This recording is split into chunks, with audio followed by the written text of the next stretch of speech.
Hey FCC students, it's week 2 or 3 of quarantine right now, and man, I am going crazy. I can't wait for this all to be done with so that we can get back into the normal swing of things. I honestly feel right now like Joe Exotic from Tiger King. I feel like I am caged up and I just need to be let out and to be free. And man, I miss you guys. I miss meeting on every Sunday and getting to hang out and just talk and seeing all your guys' faces. Man, I can't wait to get back into the normal routine of things. But today we're gonna talk about Easter. We have only about a week and a half until Easter, and so we're going to talk about the story of Easter and what that story means for us, and really, what do we do with the Easter story? And so my question for you is, what does your normal routine on Easter look like? What do you do for Easter? I know growing up, we had a church-wide Easter egg hunt. And man, you want to see some kids go berserk?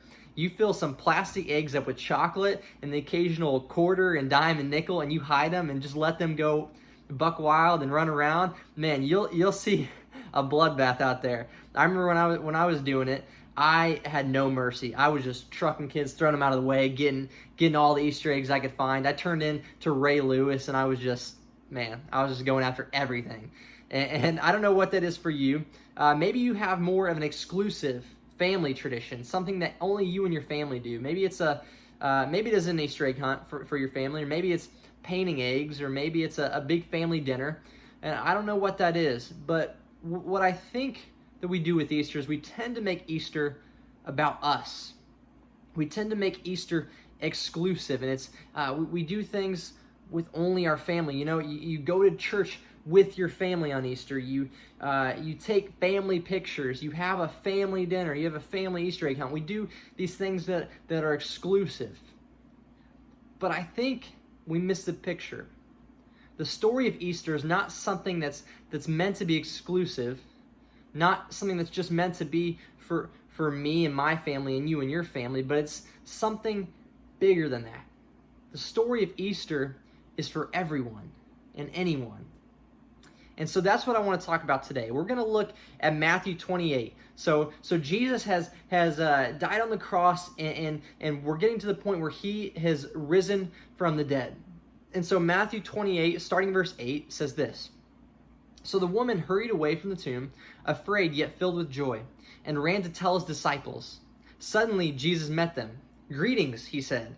And then I can't imagine, you go to the tomb and Jesus is gone, and someone says he's risen, he's not here, and so you're going to tell the disciples, and Jesus pops out of nowhere and it's like, "Greetings." Man, I would freak out. And so it says they came to him, clasped at his feet, and worshipped him. Then Jesus said to them, "Do not be afraid. Go and tell my brothers to go to Galilee, and there they will see me." The first command that Jesus gives after coming back from the dead is this: go and tell.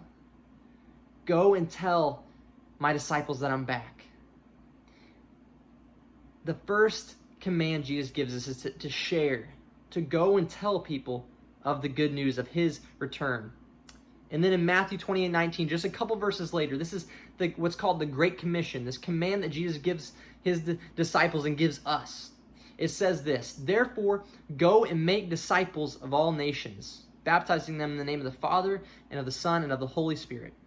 So one of the first command that Jesus gives after raising from the dead, and then one of the last ones he gives is this: go and tell, go and make disciples, go and tell others about me, tell people of the good news.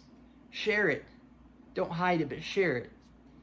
And then the last verse I want to look at is Romans 1:16. Well, this is kind of a popular verse that maybe you guys have heard, but it says this: "For I am not ashamed of the gospel, because it is the power of God that brings salvation to everyone who believes, first to the Jew, then to the Gentile." These verses, they give us this picture that the story of Easter, this death and resurrection of Jesus, is not meant to be hidden, but it's meant to be told to people. It's meant to be shared, and it's meant to be told to everyone. It's the good news that brings salvation to everyone who believe. What I think is interesting is I found this statistic this week. It said that there are 7,410 unreached people groups in the world. And an unreached people group is essentially a group of people that have not heard the good news of Jesus. So that could be maybe a tribe in Africa. That could maybe be a certain people group in America. It could be anywhere. There's 7,410 unreached people groups across the world, which translates to this. There are 3.19 billion people who have not heard the good news of Jesus Christ, who have not heard the Easter story. 3.19 billion people, that's almost half of the world today, have not heard the good news of Jesus. And so when I'm not saying that maybe you're not called to be a missionary and go to Africa, or maybe it's not your calling to go to one of the most dangerous places in the world to try to tell people the good news of Jesus. That might not be it. I'm not saying you need to do that. But what I'm saying is this, that there are people in Kentucky, people in E-Town, people in your schools that have not heard about Jesus, who don't know Jesus, who don't know the Easter story. And what I think we need to do in order to share this story is to show the love of Christ. One act of love. And you may be thinking right now, okay, how am I going to do this act of love in this time of quarantine? Like, Taylor, I'm stuck in my house. I can't get out. I can't do that. How do I do that? And what I think of is this.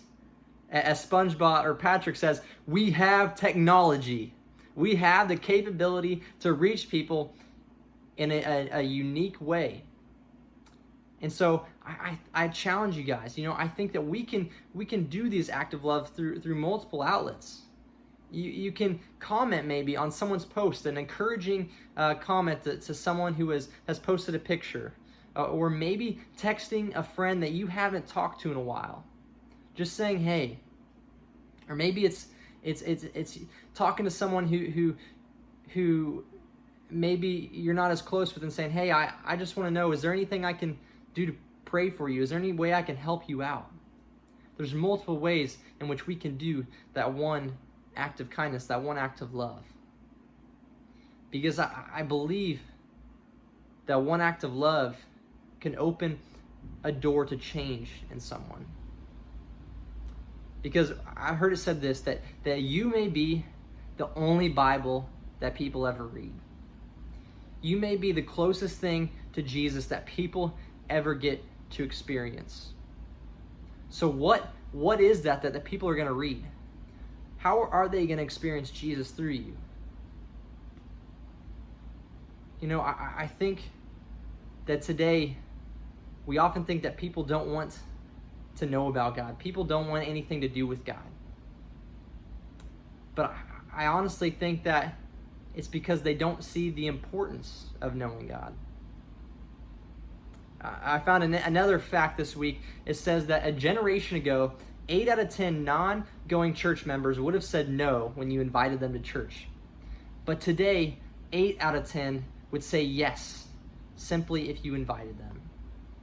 I think that's so cool that we live in a time when people are not just closed off to the idea of God, they closed off to the idea of Jesus. They just don't understand the importance of knowing Him. They don't understand this story of Easter. And that's our job, is to show them through love. Tell them the good news of Jesus. Through loving them. Even the people that are hard to love. Because the Easter story is not just good news for you and I. It's not just good news for our church, for FCC, but the story of Easter is good news for everybody, for anyone. And the world needs to hear it. And the world's going to hear it through you.